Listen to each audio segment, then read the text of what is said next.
Anyone who's ever owned a dog have tales that could fill a book, and that's exactly what our next guest has done. Let's welcome back Amy Newmark, author of the new book, Me and My Dog. She's also the editor-in-chief and publisher of Chicken Soup for the Soul, a name that has been a household name for many, many years. Great to have you back, Amy.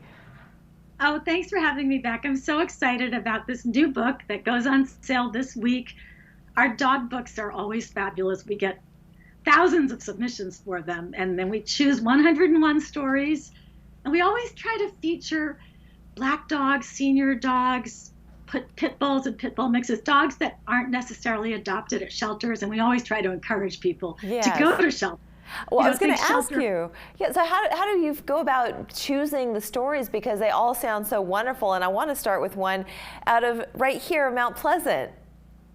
Oh yeah, there's a story from Miriam Van Scott, who's actually written several stories for us in several different books. It was so funny. Her in-laws were supposed to set off on a family vacation, and their elderly German Shepherd died just as they were leaving. So her father-in-law said to her mother-in-law, "You go ahead, I'll stay and bury the dog, I'll join you tomorrow." And they had a big fight about it because she didn't want him to delay. And the neighbors heard the fight. And then he fell asleep. He took a nap. Well, that night he woke up at 10 o'clock and said, "Oh my gosh, I have to bury the dog." It was raining. He went out in the pouring rain with a lantern, starts digging a hole for the dog, keeps digging the hole wrong, so he has to keep digging in different places. And he ends up making a hole that looks like it's big enough for a human.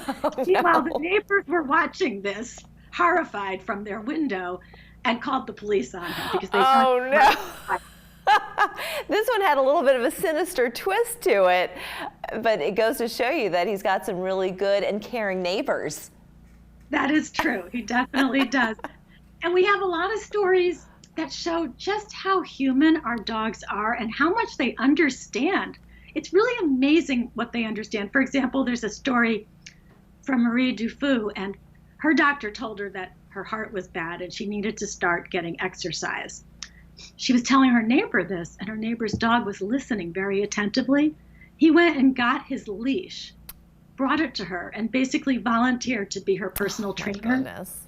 For the next 3 years, he showed up every afternoon at the same time, leash in his mouth, and took her out on a walk. Oh my God, that is so precious. And it is true. It's a soul connection that we have with our dogs sometimes, and a language that we have with our pets that you can't define it, you can't quite articulate it, because it's just there. And you know when you have that connection with your pet. And you've got one more, which I think is so sweet, and it's a dog that not only accepts treats, but also gives treats to people. Yeah, so this was an example of how dogs really do understand what's going on and want to be full participants in family activities.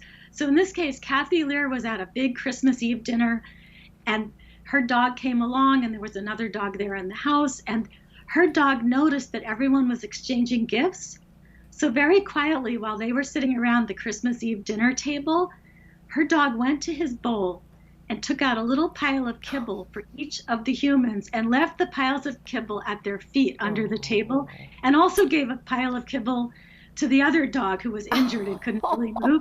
I mean, the generosity of the dog and his understanding of Christmas giving, it was really incredible. That's so sweet. I think at the end of reading all of these stories, we can, as humans, take away something and learn something from man's best friend. It doesn't go just the other way. We can learn a lot from these animals. But your books, you do these regularly, and not just about dogs, also cats. There's a lot of cat lovers out there, such as myself.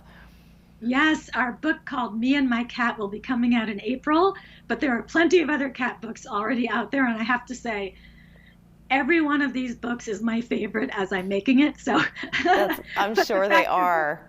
I'm sure that they are. Anything else new coming out of the Chicken Soup for the Soul series? We have a book coming out about mothers and daughters coming out in March for Mother's Day giving. We have a coloring book coming out this month, a cat coloring book, so we're very excited about that. We have a new book out about miracles and angels and messages from heaven, and that is out for the Easter season. Yes. So there's a lot going on at Chicken Soup for the Soul. That's great. Amy Newmark, thank you so much for joining us today. Thanks so much. and sharing those wonderful stories. We'll be back in 2 minutes.